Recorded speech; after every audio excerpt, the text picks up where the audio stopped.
Assalamualaikum warahmatullahi wabarakatuh. Hari ini materi tema kita yaitu kita sudah masuk ke tema D ya. Subtema 1 yaitu jenis-jenis pekerjaan masuk ke pembelajaran 3 dan 4 di mana hari ini kita hanya membahas materi IPS dan PPKN di pembelajaran 3 dan 4.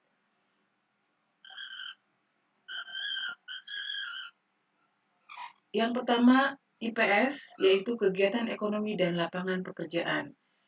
Jenis-jenis dan deskripsi pekerjaan. Jenis-jenis pekerjaan sangat banyak. Ya, salah satunya dipengaruhi oleh letak geografis atau keadaan alam suatu wilayah.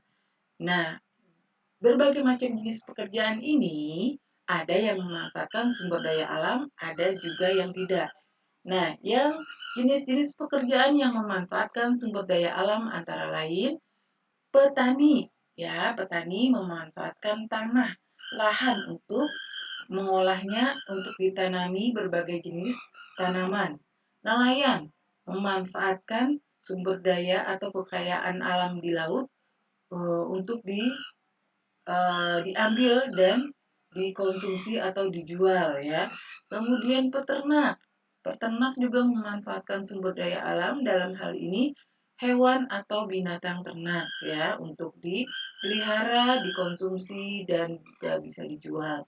Kemudian perajin. Nah, perajin juga ada yang memanfaatkan sumber daya alam. Contohnya pengrajin rotan, kayu, jati ya yang digunakan untuk membuat berbagai macam jenis perabot rumah tangga.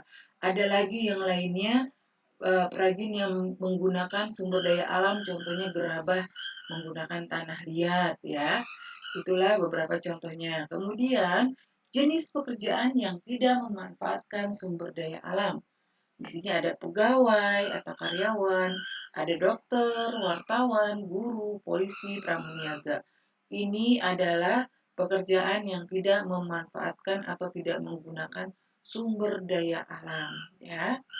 Nah, pekerjaan menuntut keahlian tertentu, di mana keahlian itu dapat diperoleh dari sekolah atau lembaga pendidikan. Di antaranya, nah, pertambangan, yaitu misalnya pertambangan batu bara, minyak bumi, memerlukan keahlian ya. Kemudian agraris contohnya pertanian, perkebunan, sama diperlukan keahlian untuk mengelolanya, untuk mengolahnya. Kemudian industri yaitu mengolah bahan baku menjadi bahan barang jadi. Kemudian perdagangan, berbagai macam jenis barang yang diperdagangkan. Jasa yaitu memberikan jasa kepada orang lain, contohnya jasa dokter, perawat, guru, kepolisian, atau yang lainnya yang berhubungan dengan jasa tukang cukur, ya, tukang jahit, ya, itu termasuk pekerjaan di bidang jasa. Nah, sudah selesai ya kita tentang berbagai jenis pekerjaan materi IPS. Kita lanjut ke materi PPKN. Makna hubungan simbol dengan sila Pancasila. Masih ada hubungannya dengan pekerjaan. Dalam bekerja, dalam bidang apapun, kita memerlukan sikap jujur, tekun, dan ulet. Di mana ketekunan dan keuletan ini akan membuat seseorang itu menjadi sukses ya. Dengan bersikap jujur, maka akan dipercaya oleh orang lain. Nah, di mana sikap jujur ini merupakan pencerminan sila Pancasila. Sila Pancasila yaitu ya, kaitannya dengan sila pertama ya yang dilambangkan dengan bintang. Bintang yaitu sebagai penerang atau pemberi petunjuk, yaitu agama yang datang dari Tuhan, di mana bangsa Indonesia menerima petunjuk Tuhan sebagai tuntunan hidupnya. Nah, di sini beberapa sikap yang sesuai dengan sila pertama Pancasila, yaitu masih ingat sila pertama ketuhanan yang Maha Esa. Yang pertama percaya dan takwa kepada Tuhan Yang Maha Esa sesuai dengan agama dan kepercayaannya masing-masing. Yang kedua, saling menghormati kebebasan menjalankan ibadah masing-masing. Yang ketiga, membina kerukunan dan toleransi antar umat beragama. Ya, jadi rukun dan toleransi walaupun berbeda agama. Yang selanjutnya, menjaga dan menyayangi semua makhluk yang telah diciptakan oleh Tuhan.